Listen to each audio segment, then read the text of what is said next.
Now, this tutorial is taken right from my channel's online training course, which you can check out at photoshoptraining.com.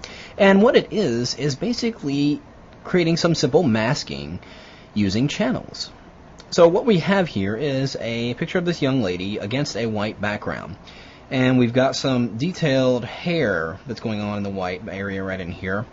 Now, of course, masking this or even generating a selection of this would be very difficult using normal selection methods. But in this case, we're going to use channels to make it much more easier. So, looking at this image, I'm going to go into my channels palette right here, and we're going to look at each one of our channels and look for the one that has the most contrast to our background. Now, our background, of course, is white, so virtually anything is going to be contrasting in it. We want to look for the greatest degree of contrast. We'll start with the red channel here. And not so much contrast. You can see that the arm there tends to blend in a little bit here, and we're not getting much difference between that and the background. Let's try the green channel. A little bit better. We're starting to define the arm there a little bit. We can see the edges, and it's getting a little bit more detail into this area here. Well, let's try the blue channel. And the blue and the green are a little bit different. Blue's a tad darker and might give us a little bit better stuff to work with. So we're going to go with the blue channel. I want to go ahead and grab that blue channel, drag it down to the new channel icon here and duplicate it. And we see we get a blue copy. Now, working on that blue copy, first thing I'm going to do is actually bring up my levels dialog by pressing Command or Control L. And in the levels dialog, I'm going to go right here into the black slider here, the shadow slider, and push it all the way in until I'm almost getting rid of all that detail in this shape here, in this figure. Not all the way, because if I go too far, my edges are going to get really sharp and really not so. It's going to be real blotchy, and I don't really want that. So I'm going to go just about this far, and then I'm going to hit OK.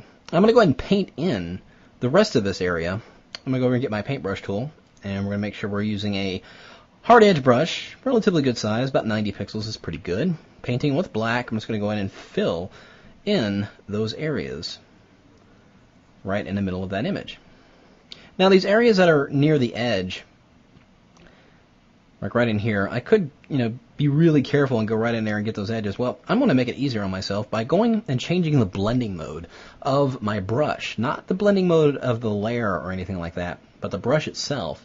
I'm going to change to overlay. And what that's going to allow me to do is from the moment I click, like if I'm painting with black, and from the moment I click in a certain area, it's going to maintain painting that color in only that range of tone. For instance, if in this gray area of the arm here, if I'm painting with black in overlay mode, when I click once, it's going to start painting laying down black in those areas. But I'm still clicking and holding down. I'm going off the edge here, and you can see it's not affecting the white area because of the blending mode that it's in. As you can see, it is affecting everything in that range of color. And if I release it and click again, it's as if it's sampling another range of gray, and it's going to go ahead and fill that area in. So I'll just do that around those edges, and I can not be as careful and not have to worry about myself going outside the lines or anything like that. Let's paint in these areas here, and I can do the opposite of that. If I hit the X key and flip the foreground and background colors and click and sample white, and then go into this area, you'll see that it's not really affecting my black areas at all. It's only going to get rid of those areas I really need. Now, once I've painted these areas in, now of course, an alpha channel, when you generate a selection from an alpha channel, it's the white area that's going to be your active selection, and the black area will be unselected. Well, obviously in this case, that would be the opposite. Right now, if I activate this channel as a selection, it's going to select my background area, because that's white. Well, I don't want that. I want the subject selected. So I'm going to invert this channel simply by pressing Command or Control I. And there it has flipped it. It's flipped the values, making the white area my subject, which will be my active selection. Now, there are some areas outside of there that I could fine-tune with the black paint. So I'm just going to make black my foreground color. And I'm just going to paint these areas in. Again, I'm painting in the overlay mode. So when I click once in that area, it's only going to paint black those gray areas that match that tone where I initially clicked. So we'll just fine-tune that just like that. Now I'm going to load this channel as a selection. I'm going to hold down my Command key and simply click directly on that channel. Now, of course, I could go under the Select menu and go to Load Selection. And there is the blue channel copy. Let's hit OK. Let's go back into our composite channel, back into our layers. There's that active selection. So I'm just going to press Command or Control J to copy this to its own layer. And you can see, by first look, we've got a pretty good mask here. You can see through the hair and everything like that. But let's put a background color behind here and see what we've got. I'm going to go here into the color picker and let's get a kind of a bluish color here. I'm going to fill that layer behind it.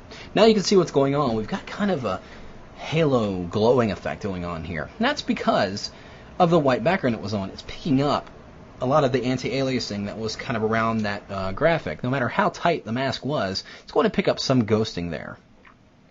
So one way to get rid of that is if I activate that layer, I can go under the layer menu, go down to matting. Now this is a long menu. It goes right off camera here or right off your view, but right here at the very bottom it says remove white matte. If I select that, watch what happens to my image. You can see that a good deal of that, if I undo that and redo it, you can see a good deal of that white area has been removed, but not all of it.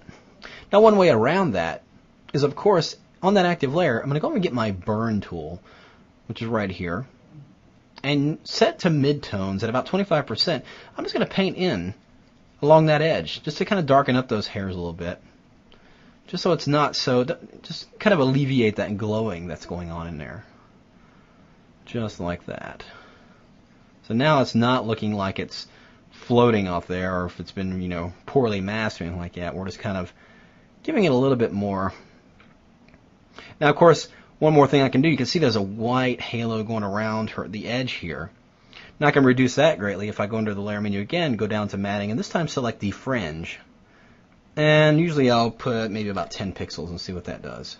And you can see it's gotten rid quite a bit. If I undo that and redo it, it's gotten rid of a lot of that fringe right in there. So there's a couple ways of really getting a good masking on an image with some complex hair issues like this. And of course I can open up another image and now drag this subject into a new image. Let's scale it properly so it'll fit right in there. But because we used a channel to generate the mask, we're getting a seamless blend with that background. You can see if I move it around, we're seeing that cityscape right behind that hair and everything like that. And that was all done using channels inside Photoshop.